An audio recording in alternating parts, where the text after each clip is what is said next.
ഞങ്ങളുടെ കുടുംബത്തിലേക്ക് ഒരു IPS കാരൻ കൂടെ വരാൻ ചാൻസ് ഉണ്ടെന്ന് പൗത്രം പറഞ്ഞപ്പോ താനായിരിക്കും ഞാൻ കരുതിയില്ല. ഇതിനു മുമ്പ് നമ്മൾ ഒന്നും പ്രാവശ്യം ഒഫീഷ്യലായിട്ട് കണ്ടിട്ടുണ്ടല്ലേ? സർ, അളിയൻ കാണാൻ വന്നിട്ടുണ്ട് സർ. വെയിറ്റ് ചെയ്യാൻ പറയും സർ. അളിയൻ ന്യൂസൻസ് കണ്ണി കണ്ട് ചെമ്മാനും ചെരുപ്പൂത്തിയെ കണ്ട് കളക്ടറെ കാണാൻ എത്തിക്കോളൂ. ബന്ധവും പറഞ്ഞു. അതെ, സാർ അല്പം വെയിറ്റ് ചെയ്യാൻ പറഞ്ഞു കേട്ടോ. നമ്മൾ എത്ര നാളായിട്ട് സമരം ചെയ്യാം, പക്ഷെ ഗവൺമെന്റ് അവരുടെ കൂടെയാണ്. ഇന്നും കൊണ്ടൊരു പട കുടുംബത്തിന്റെ ശാപമാ. അല്ല, ഏതൊരു തറവാട്ടിലും കാണും ഇതുപോലൊരു ജന്മം മാനം കെടുത്താനായിട്ട്. ആളെനിക്കറിയാം. 2-3 വട്ടം ശരിക്കൊന്ന് പെരുമാറേണ്ടി വന്നിട്ടുണ്ട്. ശരി, അവിടെ നിൽക്കട്ടെ. ഇന്ന് കാലം കഴിയുമ്പോൾ താനേ അങ്ങ് പോയിക്കോളൂ. I am sorry. ടീയോ കോഫി? Coffee 2 coffee. ഈ സർക്കാരിന് നക്കാപ്പിച്ച ശമ്പളം മേടിച്ചുകൊണ്ട് ഇവിടെ ഇങ്ങനെ വന്നിരിക്കുന്ന വല്ലാത്ത ബോറടിയാണ്.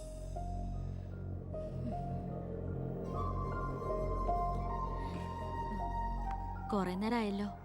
എനിക്ക് വേണ്ടി ഇങ്ങനെ ഒരു നാടിനും കൂടി വേണ്ടിട്ടല്ലേ? കുഴപ്പമില്ല.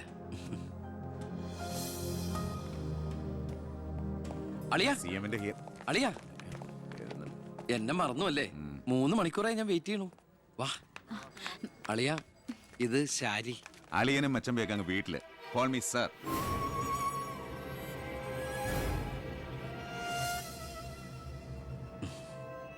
സാർ, ഞാൻ ഇവരുടെ ഒരു പ്രശ്നപരിഹാരത്തിന് വന്നതാ. കുടിവെള്ളത്തിൽ കാഡ്മിയം അടങ്ങി. ഇവരുടെ പ്രശ്നം പരിഹരിക്കാൻ നീ ആരാ? എന്താ പ്രശ്നം? ഈ കോള കമ്പനി തുറന്നതിന് ശേഷം ഞങ്ങൾക്ക് കുടിവെള്ളത്തിന് വലിയ കഷ്ടപ്പാടാ സാറേ. കോള ഫാക്ടറി തുറന്നുകൊണ്ടാ കുടിവെള്ളം ഇല്ലാത്ത നിങ്ങളോട് ആരാ പറഞ്ഞേ? നിങ്ങൾ ആരാ പറഞ്ഞ് തെറ്റിദ്ധരിപ്പിച്ചിരിക്കുകയാണ്. ഈ എടുക്കും തോറും കുറയുന്നല്ല നമ്മുടെ ജലസ്രോതസ്. മനസ്സിലായോ? തൽക്കാലം കുടിവെള്ളത്തിൽ ഏർപ്പാടൊക്കെ ചെല്ലാം. പൊയ്ക്കോ. പിന്നെ ഇതുപോലുള്ള ഒഫീഷ്യൽ കാര്യങ്ങൾക്ക് വരുമ്പോ ഇമാതിരി പീര രാഷ്ട്രീയക്കാരെ വിളിച്ചോണ്ട് വന്ന കളക്ടറെ ഒന്ന് നേരി കാണാൻ പറ്റുന്ന പോലും വരില്ല. മനസ്സിലായല്ലോ?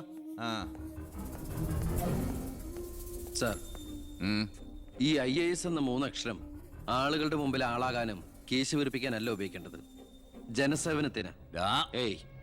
നേരത്തെ പറഞ്ഞില്ലേ ചില പീറ രാഷ്ട്രീയക്കാരെന്ന്? അവരോട് ഇടപെടണമല്ല, എന്നോട് ഇടപെട്ടാണ്ടല്ലോ.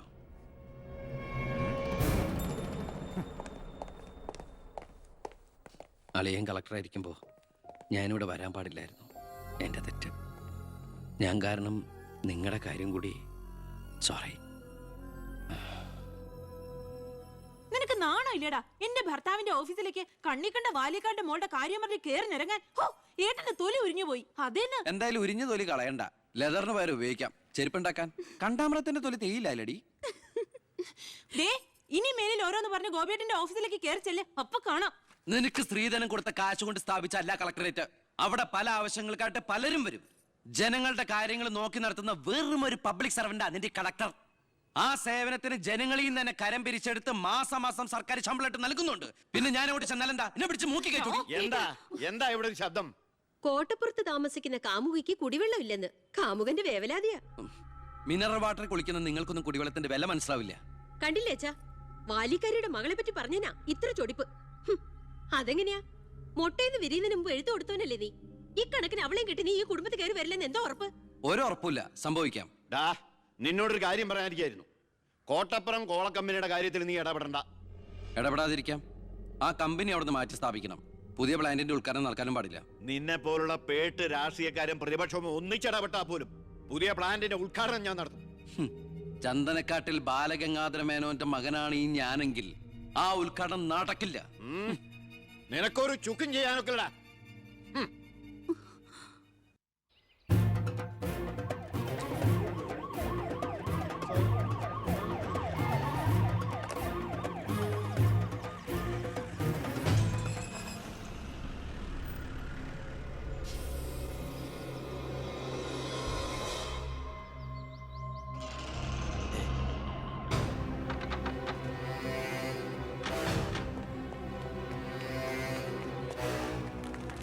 ഉദ്ഘാടനം തടയാനാണ് ഉദ്ദേശമെങ്കിൽ ഇവർക്ക് മുന്നിൽ വെച്ച് ബലം പ്രയോഗിക്കേണ്ടി വരും. എന്താ പ്രശ്നം? ഉണ്ണി, ഈ ഉദ്ഘാടനം മുടക്കരുത്. ഞാനല്ലല്ലോ മുടക്കുന്നത്, കോടതിയല്ലേ. പ്രശ്നം? Excuse me. ഇനി ഒരു ഉത്തരവ് ഉണ്ടാവുന്നവരെ കമ്പനിയുടെ ഉദ്ഘാടനവും പ്രവർത്തനവും നിരോധിച്ചുകൊണ്ടുള്ള ഹൈക്കോടതിയുടെ സ്റ്റേ ഓർഡർ. മന്ത്രിക്ക് മേൽ പരുന്തും പറക്കില്ലെന്ന് സാർ കരുതിയെങ്കിൽ തെറ്റി. ലെജിസ്ലേറ്റീവിനേക്കാൾ പവർ ജുഡീഷ്യറിക്കാ. എക്സിക്യൂട്ടീവ് മജിസ്ട്രേറ്റിന്റെ അധികാരമുള്ള ഈ ജില്ലാ കളക്ടർ ഇടയ്ക്ക് ഇതൊക്കെ ഒന്ന് പറഞ്ഞ് മനസ്സിലാക്കി കൊടുക്കണം. പിന്നെ കുറച്ചു പേർക്ക് തൊഴിൽ കൊടുക്കുന്ന ഏത് സംരംഭങ്ങൾക്കും ഞങ്ങൾ എതിരല്ല. പക്ഷെ അത് ഇവിടുത്തെ മണ്ണും ജലവും എന്തിനെ ശ്വസിക്കുന്ന വായു പോലും മലിനപ്പെടുത്തിക്കൊണ്ട് ഒരു ബഹുരാഷ്ട്ര കുത്തകയ്ക്കും തീരെ എഴുതി കൊടുക്കാൻ ഞങ്ങൾ അനുവദിക്കില്ല. കുടിവെള്ളം ജനങ്ങളുടെ അവകാശമാണ്, അത് പെപ്കോ കോളയുടെ ഔദാര്യമല്ല.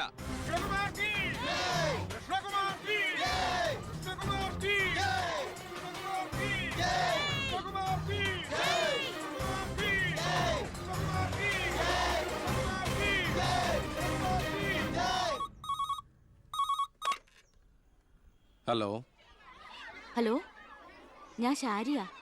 ആ എന്തൊക്കെയുണ്ട്, എങ്ങനെയുണ്ട്, ഇപ്പൊ എവിടെയുണ്ട്? സ്കൂളിൽ നിന്നാ. എന്തെങ്കിലും പ്രശ്നം? ഒരു ചെറിയ പ്രശ്നമുണ്ട്. ഒരു കാര്യം പറയാനായിട്ട് എങ്ങനെ പറയണ്ടേന്നറിയില്ല. ഒന്ന് നേരിട്ട് കാണാൻ പറ്റുമോ? നേരിട്ട് കാണാൻ പറ്റുമെന്നോ? എപ്പ കണ്ടെന്ന് ചോദിച്ചാ പോരെ? എന്നാ 4 മണിക്ക് സ്കൂൾ വരെ ഒന്ന്. ഓ, ഞാനും കാണാൻ കാത്തിരിക്കല്ലേ.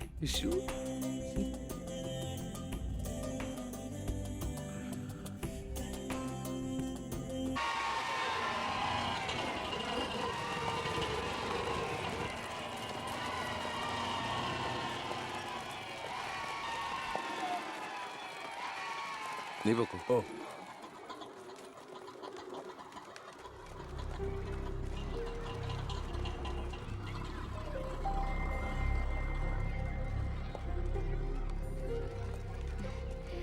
ഞാൻ ഇങ്ങോട്ട് വിളിച്ചത് ബുദ്ധിമുട്ടായോ? ശാരി എന്നെ ഏത് പാതാളത്തിലേക്ക് വിളിച്ചാലും എനിക്ക് വരാൻ ഒരു ബുദ്ധിമുട്ടില്ല. അല്ല, ഇതിനൊക്കെ ബുദ്ധിമുട്ടില്ലേ പിന്നെ എന്തിനാ ബുദ്ധിമുട്ട്? എന്താ എന്താ പറയാനൊരു ബുദ്ധിമുട്ട്? അത് എങ്ങനെ തുടങ്ങണ്ടേന്ന് എനിക്ക് എങ്ങനെ വേണമെങ്കിലും തുടങ്ങിക്കോളൂ. അല്ല, ഒരാള് മറ്റൊരാളെ സ്നേഹിക്കാന്ന് പറയണത് തെറ്റാന്ന് എനിക്ക് തോന്നിയിട്ടില്ല. അതിപ്പോ തെറ്റാന്ന് ആരാ പറഞ്ഞേ? ആരാ പറഞ്ഞെന്ന്? അപ്പൊ തെറ്റല്ലല്ലോ. ഈ ഇഷ്ടം പ്രേമം എന്നൊക്കെ പറയണത് പവിത്രമാണ്, പരിഭാവനമാണ്. അതിന് പ്രായവും പരിമിതികളൊന്നും ഒരു പ്രശ്നമല്ല. സ്നേഹമാണ് അഖിലസാരമൂഴിയിൽ എന്ന് കുമാരനാശൻ പറഞ്ഞിട്ടില്ലേ? മനസ്സുകൾ തമ്മിലുള്ള ഐക്യം, പൊരുത്തം, പിന്നെ പരസ്പരം മനസ്സിലാക്കാനുള്ള പക്വത, അത് മതി പരിശുദ്ധമായ പ്രണയത്തിന്. എനിക്കും അത്രയൊക്കെ തോന്നിയിട്ടുള്ളൂ. പക്ഷേ പാവപ്പെട്ടവരും പണക്കാരും തമ്മിലുള്ള അന്തരം എന്നൊക്കെ പറഞ്ഞ എന്താ അന്തരം? പോവാൻ പറയണം. ഇങ്ങനെ ഒരു ബന്ധത്തിന് എതിർപ്പുകൾ ഉണ്ടാവും, സ്വാഭാവികം, നമുക്കത് മനസ്സിലാവും. പക്ഷെ ആ എതിർപ്പുകളുടെ കോട്ടമതിലുകൾ തച്ചുടച്ചൊന്നാകണം. എപ്പോഴായാലും ചേരേണ്ടവർ തമ്മിലേ ചേരൂ. ചേർക്കണം, എന്നാലേ മറ്റുള്ളവരുടെ പ്രാർത്ഥന ഉണ്ടാവും.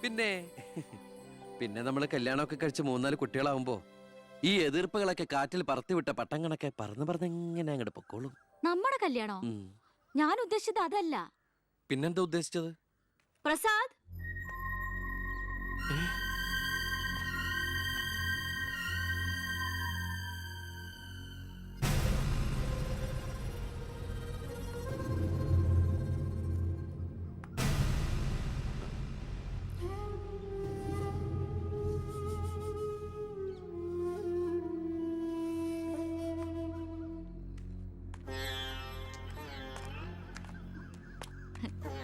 ഇത് പ്രസാദ്, ഈ സ്കൂളിലെ മാഷ.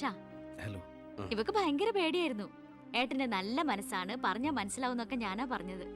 ഇപ്പൊ സന്തോഷായില്ലേ?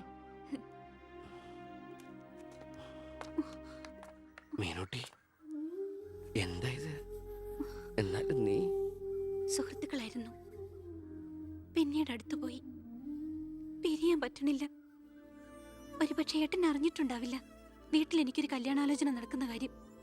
ഏതാണ്ട് ഉറപ്പിച്ച പോലെ അച്ഛൻ IAS IPS വീട്ടിൽ നിറയ്ക്കാനുള്ള ശ്രമത്തില. പക്ഷെ എന്റെ ഇഷ്ടം അറിയാൻ ആർക്കും താല്പര്യമില്ല. ചോദിച്ചിട്ടില്ല ഒരു വാക്ക് പോലും ആരും. എനിക്കിപ്പോ പറയാൻ ഏട്ടൻ മാത്രമേ ഉള്ളൂ.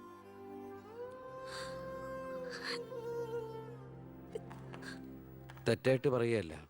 മന്ത്രിയുടെ മകൾ, കോടീശ്വരി, നല്ല വിദ്യാഭ്യാസം, സുന്ദരി, ആർക്കും മോഹം ഉണ്ടാവും. ഞാൻ അറിഞ്ഞിരുന്നില്ല മന്ത്രിയുടെ മകളാണെന്നൊന്നും. ഒരു പക്ഷേ എൻ്റെ ക്യാരക്ടർ അറിയാവുന്നതുകൊണ്ടാവാം മീനു അത് മാത്രം എന്നിൽ നിന്ന് മറച്ചു വെച്ചത്. എൻ്റെ ആഗ്രഹങ്ങൾക്ക് ഞാൻ എന്നൊരു പരിധി വെച്ചിരുന്നു. വീട്ടിൽ ആരൊക്കെയുണ്ട്? അച്ഛൻ, അമ്മ, പെങ്ങമാർ.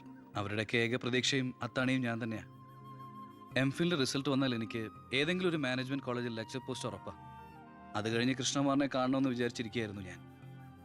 ശക്തമായ എതിർപ്പുകൾ ഉണ്ടാവും, അതിനൊക്കെ തരണം ചെയ്യാനുള്ള തൻ്റെ അവിടെ ഉണ്ടോ? ഉണ്ട്.